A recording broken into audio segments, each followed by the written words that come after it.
Well, we are the federal law. Well, you better do it. You better do it because you're not going to get any federal funding at all if you don't. And by the way, your population, even though it's somewhat liberal, although I did very well there, your population doesn't want men playing in women's sports.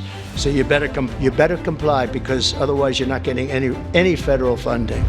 And enjoy your life after governor because I don't think you'll be in elected politics. Every state has a responsibility to comply with Title IX. An executive order banning men from playing in women's sports. Many Democrats are fighting me on that. I hope you continue because you'll never win another race. And it's just crazy. If you look at what happened with the boxing, if you look at what happened with the weightlifting numbers, where a record that hadn't been broken for 19 years got shattered. But, you know, they put up an eighth of an ounce here, an eighth of an ounce there, and it's 218 pounds or whatever, a lot. And hadn't been broken in 19 years. And then guy walks up who transitioned. He transitioned. And he knocked out that record by about 100 pounds. That will be a record not going to be broken again in a long. So we put a ban on it, and to protect women. I mean, the women, if you watch the Olympics, you had two transitioned people that were fighting in the women's boxing. They have women's boxing category. And if you saw that, it was brutal. What happened to the Italian woman was a really good boxer. After one punch, she said, no more, no more. I've never been hit. It was a left. It was not even it was just a left jab. She got hit so hard, she said, I can't do it. They forced her to go out. No, go out again. You'll do it. Goes out again, gets hit again. No, that's it.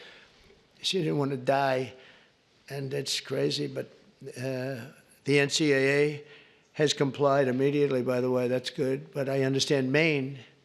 Is Maine here, the governor of Maine? Well, I'm here. Are you not going to comply with it? I'm complying with state and federal laws. Well, we are the federal law. Well, you better do it. You better do it because you're not going to get any federal funding at all if you don't. And by the way, your population, even though it's somewhat liberal, although I did very well there, your population doesn't want men playing in women's sports. So you better comply because otherwise you're not getting any federal funding. Every state, good, I'll see you in court. I look forward to that. That should be a real easy one. And enjoy your life after governor because I don't think you'll be in elected politics.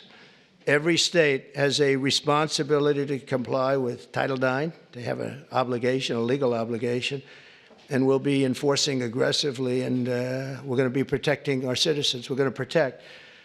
So just to end, this administration has been fighting for parents' rights and universal school choice. We want to do something that I think many people in this room want, and even if you don't, I think you do want it, but you might not be able to say it. We want to move the schools back to the states so that Iowa and South Carolina and Georgia and all these states can run your own school system. And you'll do a fantastic job, Kim. You're going to do great. I mean, I use your example because you're so much into the education, done a great job with school choice, and you'll do your school choice. That'll be the easy thing. But we want to get it back, take it away. So just some stats. So at last, it's usually we're 38, 39, or 40 out of 40. They take the 40, I guess, biggest, most important, whatever it might be, but 40 countries. And we were 38, 39, and congratulations, but 2 months ago, 3 months ago, we hit number 40. So we were last in terms of education in the world. And we were first in another category, though. We were first in cost per pupil. So we spend much more. And by the way, second wasn't even close. So you have Norway, Sweden, Denmark, Finland, China. So there goes the big country theory, right? They have 1.4. They're rated number 5. That's a little bit scary, isn't it? But they're all rated well, spend much less per pupil than we do. We spend the most per pupil and we're rated less. Think of that. Can anything be worse than that, Sarah? Huh? So what happens is we are going to make a very strong push on closing up the Department of Education. We'll have one person sitting there just to make sure that they're teaching English, reading, writing, and arithmetic, okay? That's all. The rest of it is up to the governors. We have great governors, really smart people. Brian, I think you'd love to have it in Georgia because you could do a great job. And you're being told, Ron would love, Ron sitting there saying, oh, give me the education. You're being told by people in Washington that don't know much about your state and maybe don't like your state, maybe don't like you, maybe don't like your pupils, about what they should be doing. And I'll tell you what, we will compete. Many of our states, I figure 35 of them, we're going to have 35 great ones. We're going to have 5 that are okay. Then we'll have another 5 that are blah. And then we're going to have 4 or 5 not so good. But in a place like New York, we could take it as an example, Westchester County. You go Westchester, Suffolk.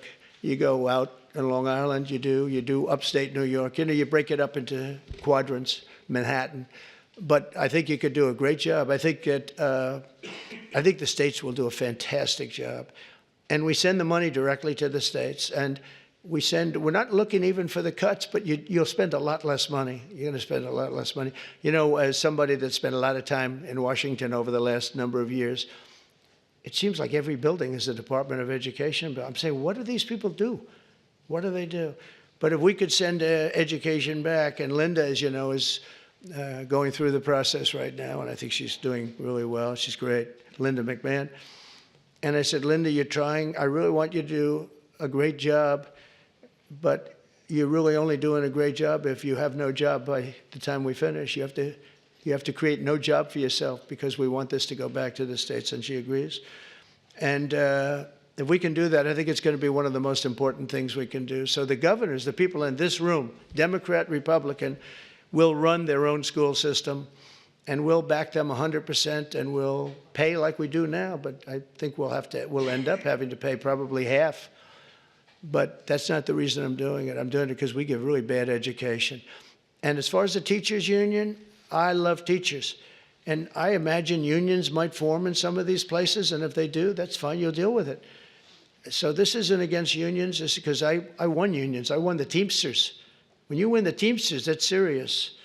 But I put in a person as Secretary of Labor who I really did it because the unions treated me so well. The auto workers, I mean, so many of the unions, the firefighters, the police unions, I got like 98% of the vote. We're looking for the other 2%. Nobody can find them. So, you know, I grew up in New York, which was union territory.